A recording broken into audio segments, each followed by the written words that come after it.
What's up, friends? Come and hang out in my pocket here.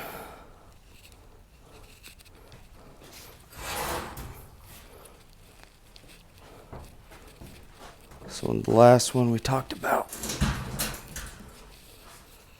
some of my past issues, why they came, accountability. That doesn't mean beat yourself up. Just being aware of your feelings. Sometimes you need to sit on them. And if you cry, you cry.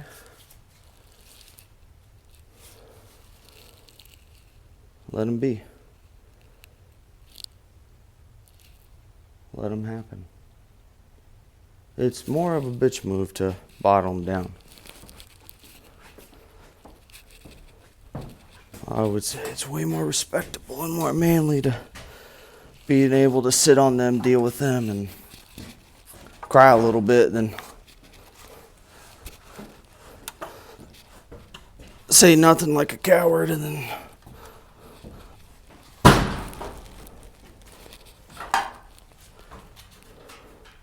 get so bad you kill yourself. I understand the feeling. And if it wasn't for my kids, that could have been me. But we're going to do better. We're going to survive. We're going to do it. So when we sit on our feelings, sometimes when you start therapy, you're thinking about all these things. Like me when I was thinking about my parents. Like, they were good parents, but they didn't give me those tools. Emotionally, I'm basically retarded. So as I'm learning this stuff, just thinking about how to be better, and you'll be driving in the car and you'll just catch a quick cry, Next time you're watching a movie and something hits you, just cry a little bit. If you're going to be like awkwardly sobbing, crying, maybe just step out a little bit. But, let them tears roll down. Think about, why the fuck am I crying? It's all right. When something makes you really mad, like instantly, think, why the fuck did that get me so mad? What triggered me?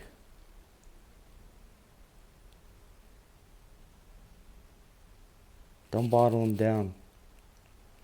Be self-aware of them. Think about them. Sit on them. Sit on them feelings. They're not bad at all.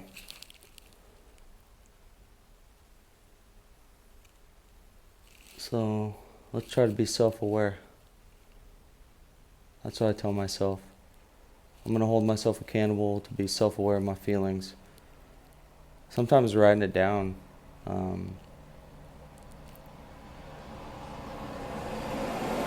Sorry, there's a truck driving by. Where I work, there's a lot of trucks. Be self-aware of your feelings. Let them out. If you feel them and you don't know what or why, just write it down and try to do the best reflection. Maybe you come back later.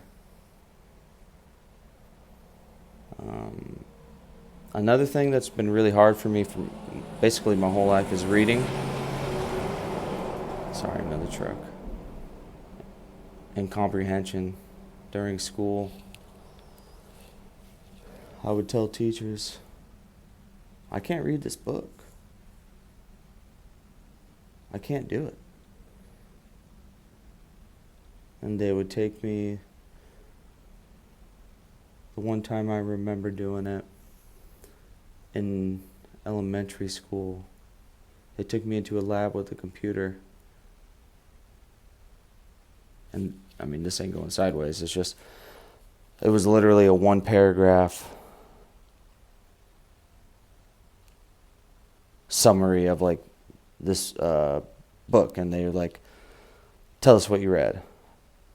Now I'm thinking to myself, like, I'll tell you exactly, because I'm in a cubicle, you're giving me a task. Of course. And I don't know if that's because, let's say a teacher assigned me whatever for homework, 8 pages, and that was time my feelings, brain, whatever, I'm still learning this stuff. That was a time to think about my feelings. Just because I was sitting, I wasn't distracted. Or maybe my therapist mentioned reading something could trigger something.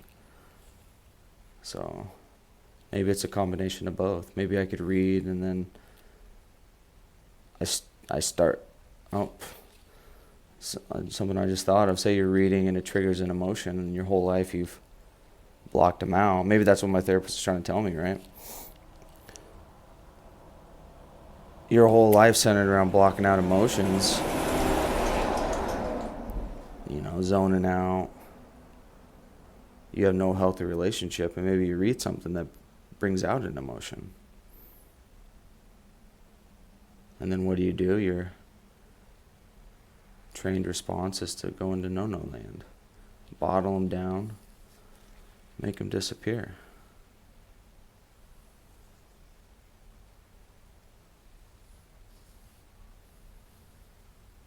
Something to think about. I'll have to not know how to put that in. It's a journal. I have a feelings journal, and if you would have said that to me a year ago, I would have laughed at you. But thinking back, I think it's kind of laughable that a grown man doesn't have any control of his feelings. In a sense to where I'm really good at hiding them. You won't know what I'm feeling. I know what you're feeling because I'm going to feel it already, and then you're going to tell me. Because when you have trauma like ours, people will talk to you, and they'll dump. And we just sit there and take it when we should just say, hey, I can't even deal with my own shit. And now you're going to dump this on me, and I'm going to give you advice when I don't even have the energy or tools to deal with my own. Let's do it. Fuck it. Sounds reasonable.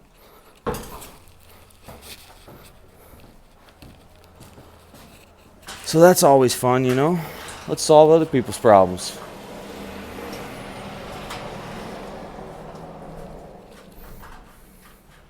Fuck it. We could do it. That's fucking easy.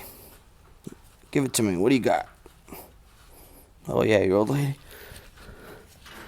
What a bitch.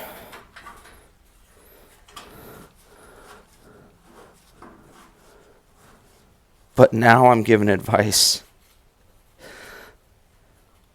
It's different, Because when you work in a blue-collar field, 90% of the dudes have the same issues.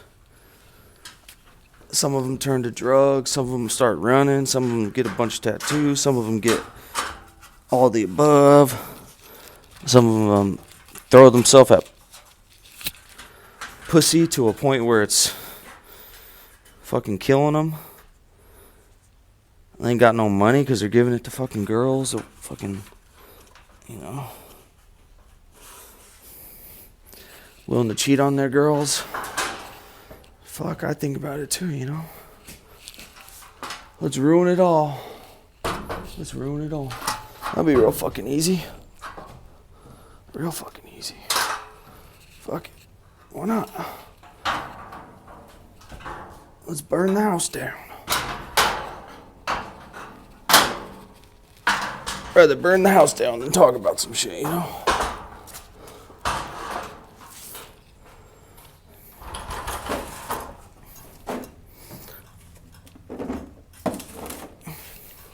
So people are gonna trauma dump on you. And you take it. But If someone doesn't respect the fact that you don't want to listen to their bullshit, fuck them. They can fuck right the fuck on off. That's for damn sure.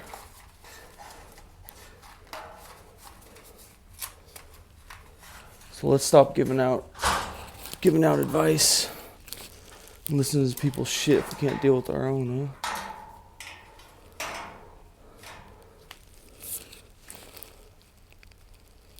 The other day I'm giving my one of my coworkers is having issues with this girl, and he's saying she's jealous of an ex that lives in the same town. And I told him to say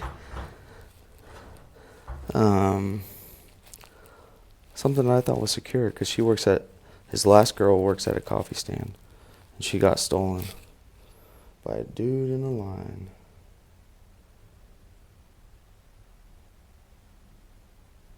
And I told him to say, I could be feeling self-conscious about you working in the same field that my ex did, who cheated on me with a customer, but I'm secure in our relationship, and I'd like the feeling reciprocated. And all these constant attacks of jealousy and blah, blah, blah are just draining me, Something like that. And I was like, damn. What's a woman going to do when you hit her with some shit like that? Hit you with the frying pan? I don't know. It's going to be good. What the fuck? What the fuck?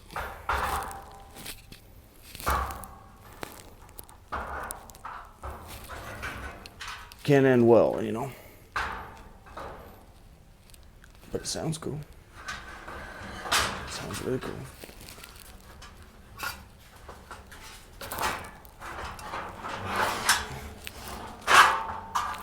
Damn, son.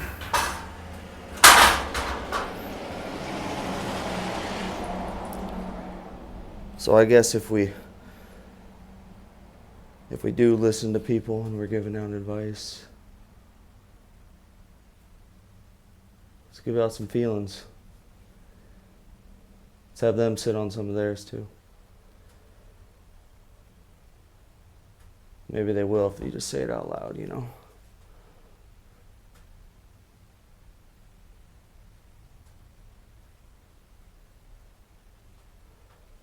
So we're being self-aware. I like to journal. I just like to write shit down. Sometimes it resonates with me.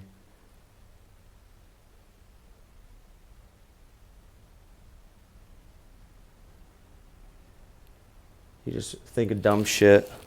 Like I'm thinking of, like hope. I wrote down hope, and I was always, for some reason as a kid, and the movie Shawshank Redemption with Morgan Freeman, and never really understood why, but it's because I was Andy Dufresne, holding on to a little bit of hope. Andy had to climb through 3 miles of shit. At least I didn't have to do that. Sounds terrible.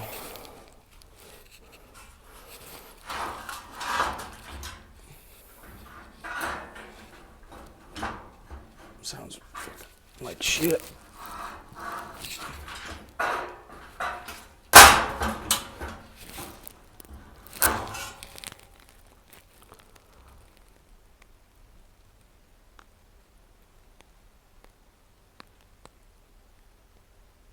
Awkward silences, that's another thing. When you don't know what to say. I'm thinking about what I want to say. I could just ramble, but we'll just sit on them for a minute.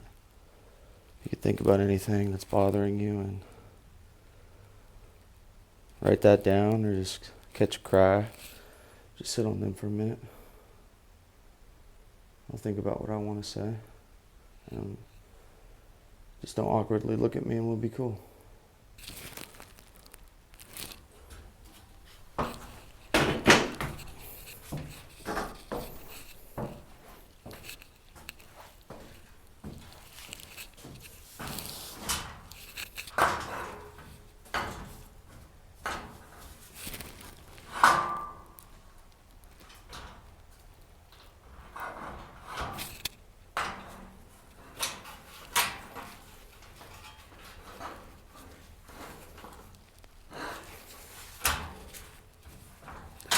It's fucked up.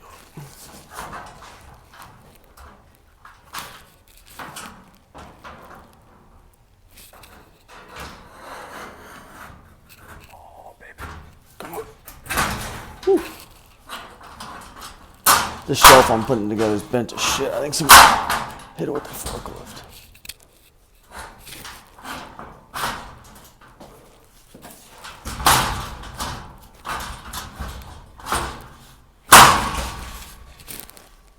Oh, yeah.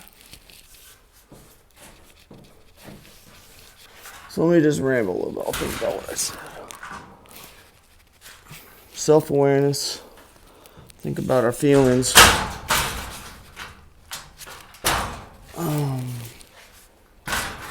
We're aware, we're journaling, we're accountable for our emotions, we're aware of our triggers, or at least becoming aware. There's still some I don't know about. Let's try to be mindful of other people's emotions in a sense that, like my example with my wife, try to be there for her. And she needs me. She's got to catch a cry. She's got to catch a cry. This is what it is. Just be able to give her a hug and not feel weird, you know? It takes effort. It takes practice. It's not the...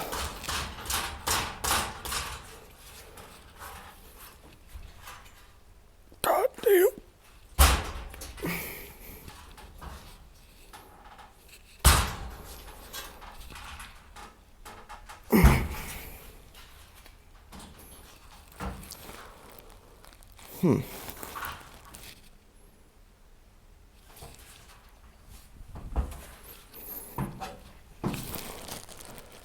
I found that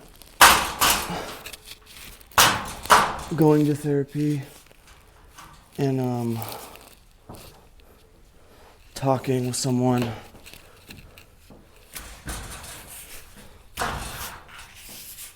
was the first time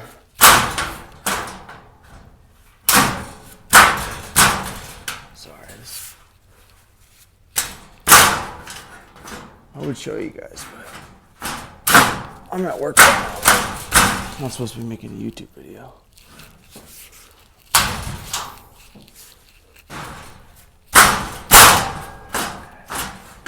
Really?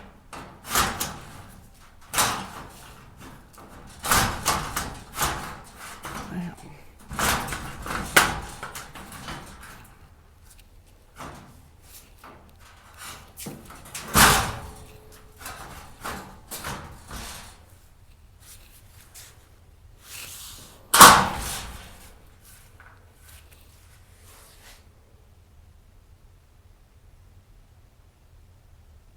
I'm sorry, guys, this is bad for you.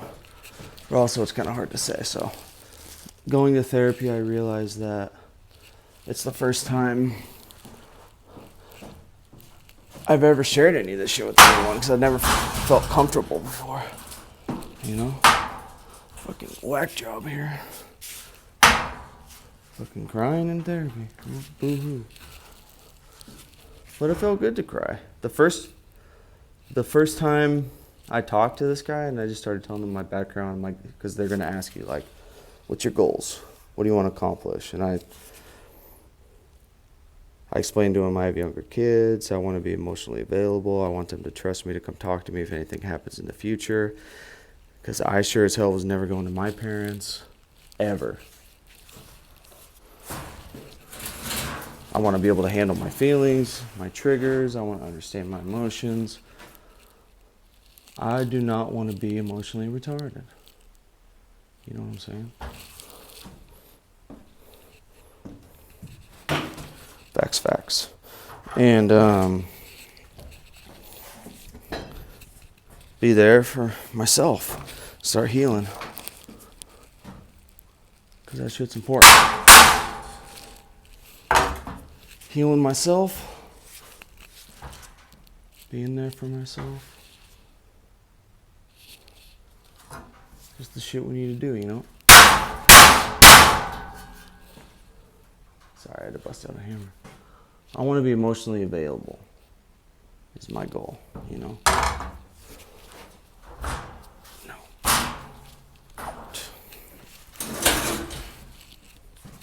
I want to be emotionally available. I want to be here. I want to be there. I want to be the dad my kids want to come talk to when they have something bothering them. I don't want them to sit on that by themselves because I know the feeling. I don't want them to feel alone. I want them to know that I'm there for them. I can help them. Like, I will always listen, you know. I'll always be there to listen and help them the best I can. I think that's pretty important for kids. Because I'm sure most parents, which is funny because for your kids, you would literally do anything. They're like the best motivation ever. That's why they saved my life. Like, for your kids, you're like, you want to go to therapy. You think of that feeling when you're alone, and you imagine, like, something does happen, they don't say anything, and you're like, fuck. You got to sit on that. Oh my God. Imagine that.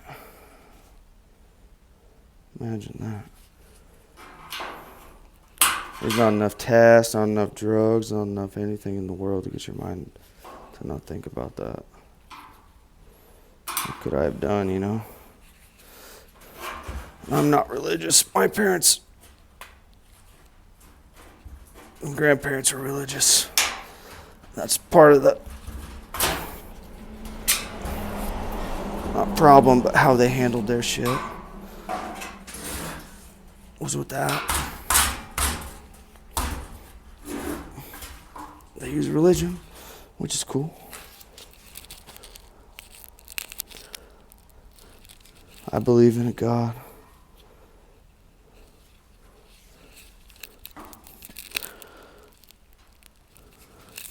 For me, it's just hard to get past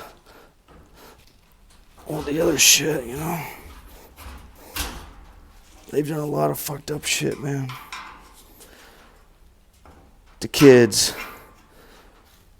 And that's what I am in my inner child, just a kid.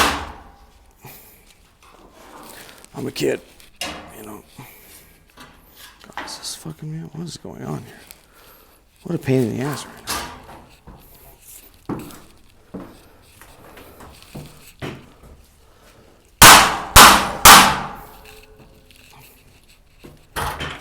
Like I said before, we don't blame them. They got their own demons to sit with. They did a good fucking job. Even though it was hard to admit, they even did anything bad. They did. That's okay. Oh, you motherfucker. You know when you're just trying to do something that keeps on failing? So you should think it out before you... I'm thinking about my feelings right now so I don't freak out, you know? Let's see if I can move this one up. Let's be mindful of our feelings before I throw a screwdriver.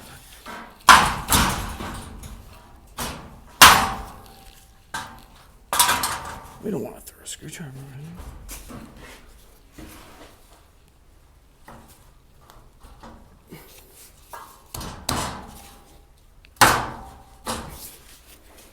We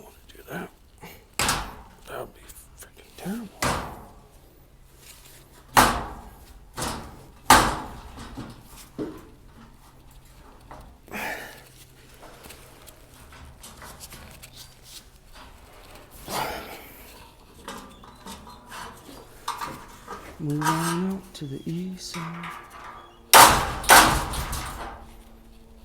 Apartment in the sky.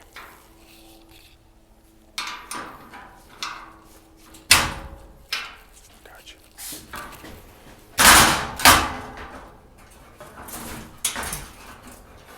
Okay.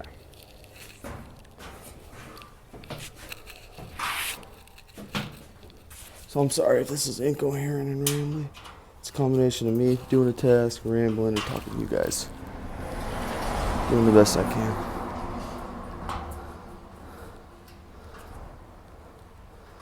So therapy. My first session, I cried once. After giving my spiel and talking to the guy, he was like, I understand, thank you for telling me your goals. And he said, I hear you. And then I started crying, and I was like, oh my God. What is that? You fucking hear me? What the fuck? Impossible, you know? I'm not heard. But him just saying that made me cry, you know? I think I fought it off, that one. My second appointment, I was a coward little bitch boy. I talked about shit. Didn't even have to deal with anything. I was just fucking lying. So, Mike. I sat on that, right? Because we're hard on ourselves. So you know what I did? Ordered 3 books. Started journaling. I had a few good breakthroughs, you know. Shit was nice. Real nice. Real fucking nice. Really fucking nice. I was able to get past the guilt. Admit my parents did wrong.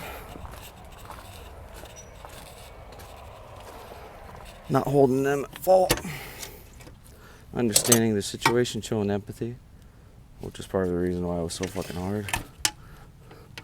Understanding trauma's generational.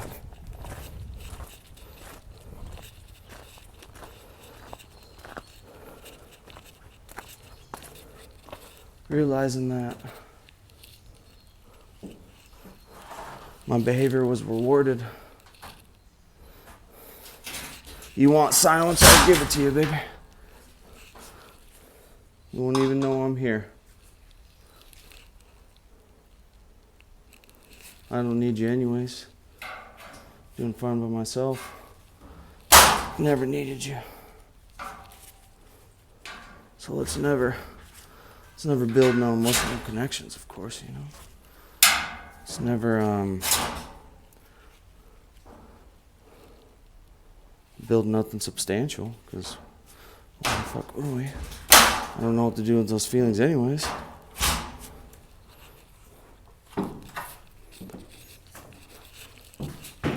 It's almost like you don't know how to love, you know? You don't know how to give affection. Because you don't know how to get affection. And you sure as hell don't want to be the center of attention. Let me tell you about uncomfortable there.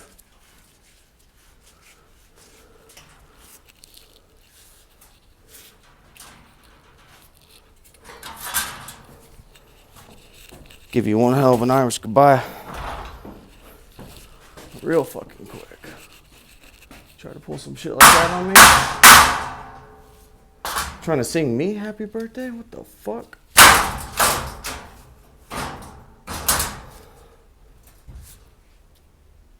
But really, someone should be able to sing you happy birthday, you know. It's not, especially your fan. Like, it just happened. My birthday was this month or in April, I guess, last month. And my daughter, my wife, and some of our friends are singing me happy birthday. And I'm just like, kill me.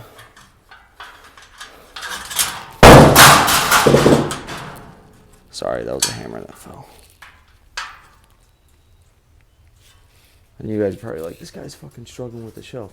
I'm telling you right now, dude, these frames are all fucking twisted. It's the hardest shelf I've put together ever. It's one of these notching ones. And the closer to the top I get, the more fucking twisted and bent it is. So it's really hard to line them all up.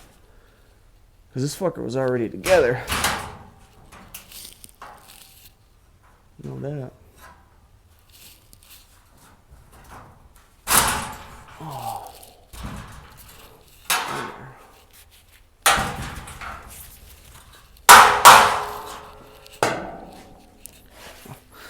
Being the center of attention is never good. Shit can get bad. Still trying to figure that one out. What the fuck happened to me to where, I don't know if it was like just being in that room with all the family, with my grandpa, and everyone's drinking and smoking, and it was just them just fucking ripping on me just for being a fucking kid. You know? Fucking sad. I don't know. Could be some. I'm guessing there is something there.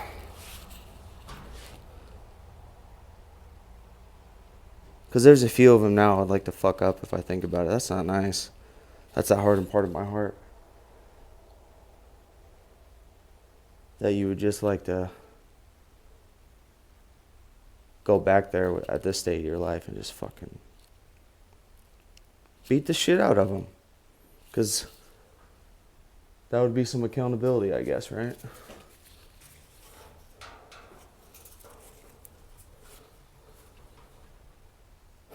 Not like my grandpa.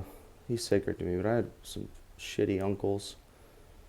There were some older family members, too, that were just pieces of shit, you know.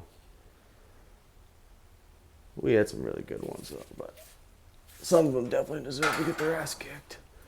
Oh, snap. I just unbent that piece somehow. Probably snapped somewhere. There goes the hammer again. We're all good. You'll know I'm hurt if I start cussing. Yeah, center of attention. Fuck that. We're like, you know, all eyes on me. No, thank you. On the other end of the spectrum, you got the kids that are dying for it, you know. I guess they're adults now, and the ones I'm thinking of, but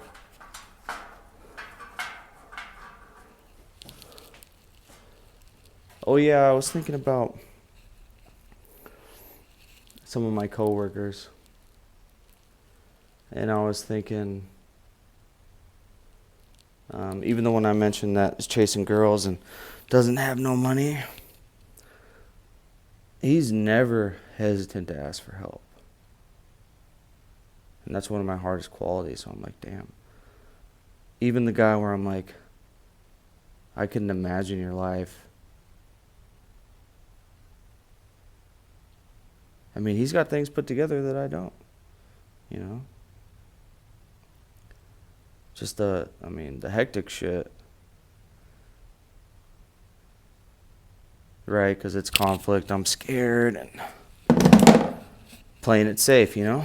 Let's play it safe. You know what'll happen? We don't need to put ourselves out there. We don't need to apply for that job. That job will have an interview panel. I'm happy with my job. I'm happy. I'm content. It's good enough, you know? What's wrong with it? I'm not a complainer. Let's do the work. Who cares about safety? Put me in that hole. Throw a monitor on me. You know? I'm a lot more cautious about that now. With my kids, though. You ever think you got all of these issues, but the thought of someone else coming in and raising your kid just drives you fucking crazy?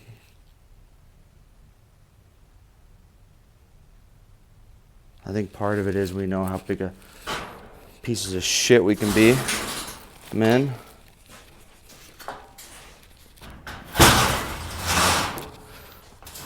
sure we've all seen some and contributed, done some douchebaggery, you know. Women done some bad things.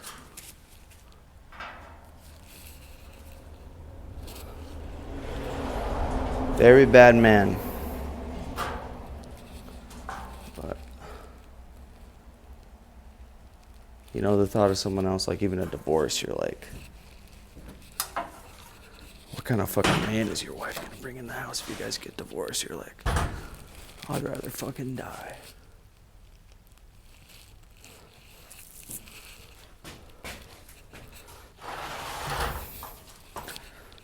We know how big of scumbags we can be. What's the chances of her getting a good one? Fucking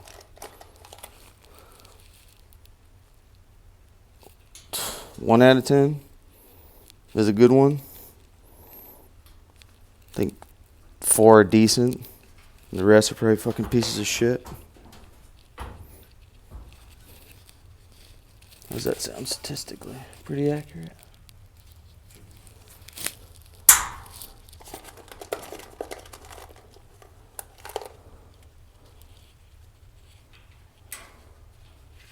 Let's sit on this one for a minute.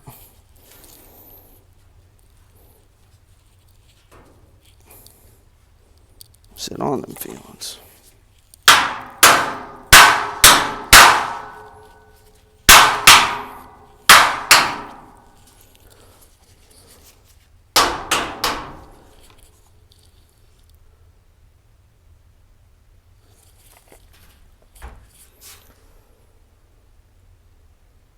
So another thing I wanted to touch on with my shelf building ADHD rambling is being heard and being seen. Like I said, I fucking cried.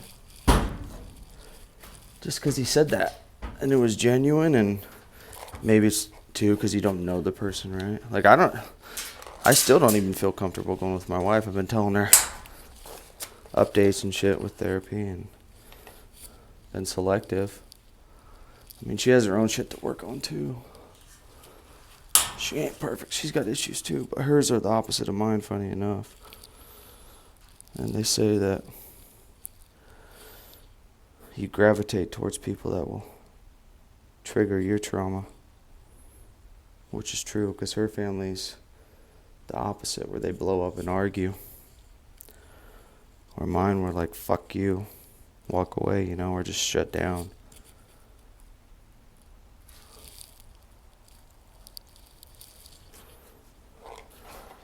So yeah, we both trigger each other's shit. So she's got shit to work on too.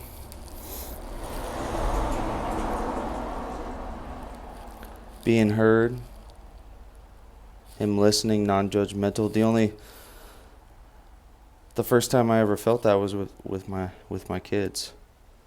And like I said, it's the first time with both of them, and I know it'll never happen again. It's just that experience of just unconditional love, grace, gratitude, love, no judgment.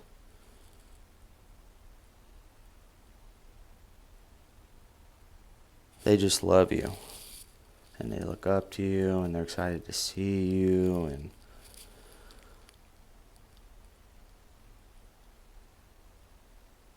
it's an awesome experience. Sit on that one and just say that. My kids saved my life. We'll sit on them for a minute.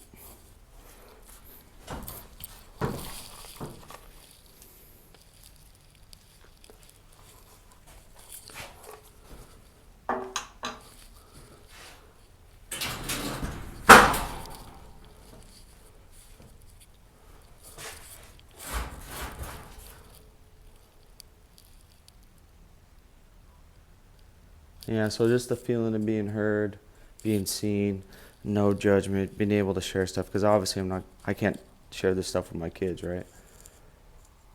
I can work through their emotions and kind of gain an understanding of mine as I help them. And try to make them feel seen and heard and help them whatever way I can. And the other thing that I'm experiencing, so I've had 3 appointments, is as I'm telling my therapist my experiences, he's telling me his, and we have some similarities, and it's like the first time I've ever had a deep conversation with anyone. And that shit fucking hit deep, you know. Just even think about it now. I'm sitting on it. I'm about to catch a cry right now. It's the first time I ever got to experience an emotional connection.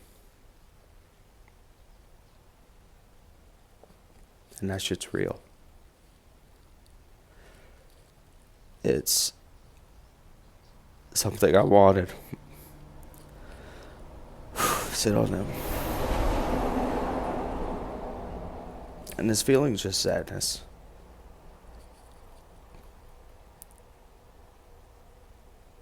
I'm sad because I never got this as a kid.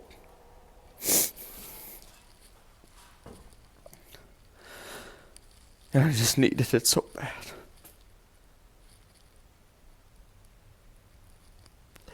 You know, I just needed it.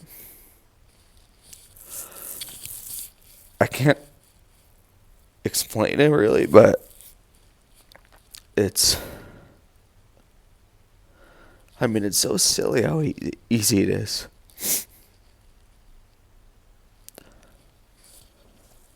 To just share something.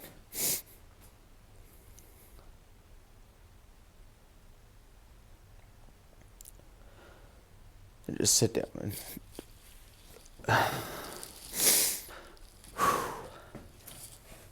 show that empathy and compassion and understanding and non-judgment, and you just see each other and you just hear each other. You relate, and it's my first time ever experiencing, like, I'd say emotional connection. And it feels fucking good. Feels real fucking good. Feels a lot better than any beer I ever had. Feels a lot better than any drugs I ever did. It feels a lot better than distracting myself with sex or fucking beating off. It feels good, like, I fucking needed that.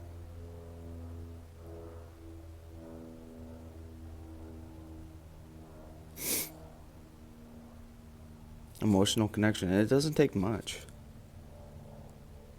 Listen to me, 3 appointments with the therapist. We're sharing stories, we're laughing, he's telling me about his life, I'm telling about mine. We've had disagreements on how, that's the other thing, I'm okay to say, I feel comfortable saying, that's not what I meant, no, or like, having that disagreement, you know. I feel comfortable speaking up. Like when I told him about my experience of bottling everything up as a kid, make myself small, not being trouble, and being rewarded for it, I was like, damn. And he was like, wow. You know, you're the easy kid. You're the good kid. You never have any issues. You know, you're so easy. It's like, shit don't feel easy.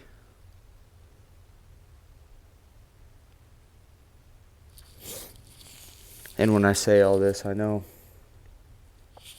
everyone's trauma and experiences aren't the same. But this ain't no fucking competition, you know? This is just healing. This is just sitting on them feelings, and we sit on them, and my goal is to just create a community for people that are there for each other, you know?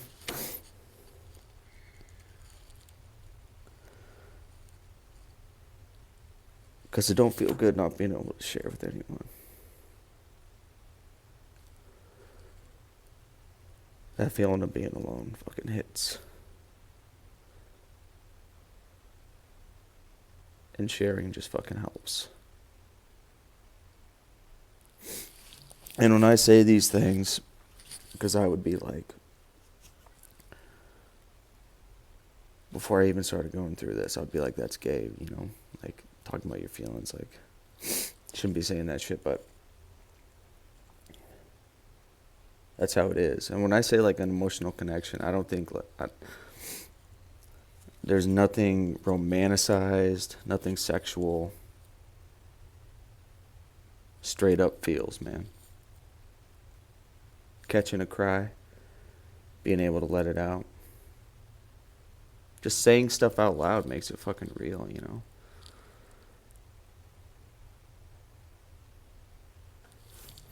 And I just caught a cry right there thinking about it, you know?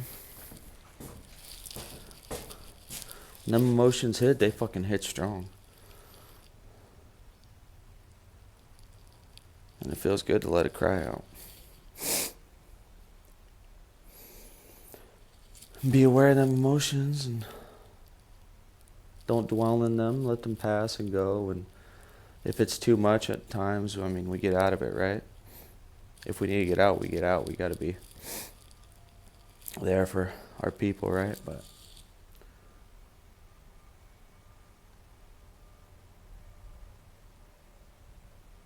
like I'm saying, I hope that me sharing my experience, and I'll continue to do so, helps people to share theirs. And if anyone has anything similar, they can respond. And maybe I can make like a Discord or something. Or the goal, anyways, it's not to make money. The goal is to help people in my position. I guess it's almost similar to like AA, except like I've never sucked a dick for crack, you know. But if you did, I'll listen. Tell you about my little bitch feelings. I'm fine with that.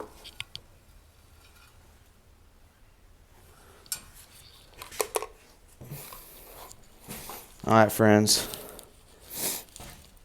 My next therapy appointment is next week, so if I have anything, I'll pop up with another video. But thanks for sitting with me and listening and to my rambles and frustrations and what I've been doing, sharing some tools I've learned. And one thing my therapist recommended was to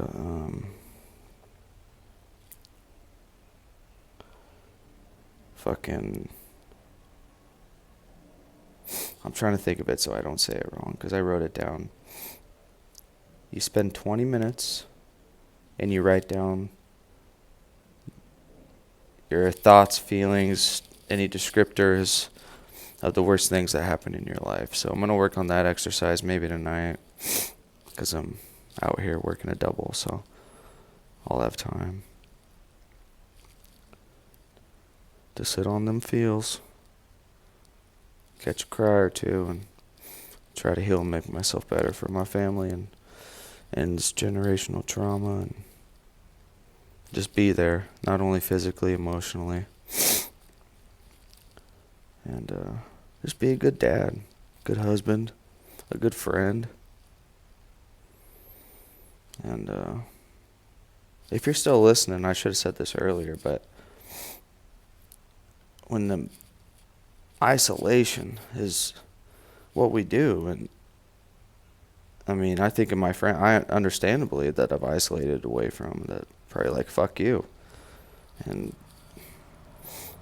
maybe they would welcome me back, and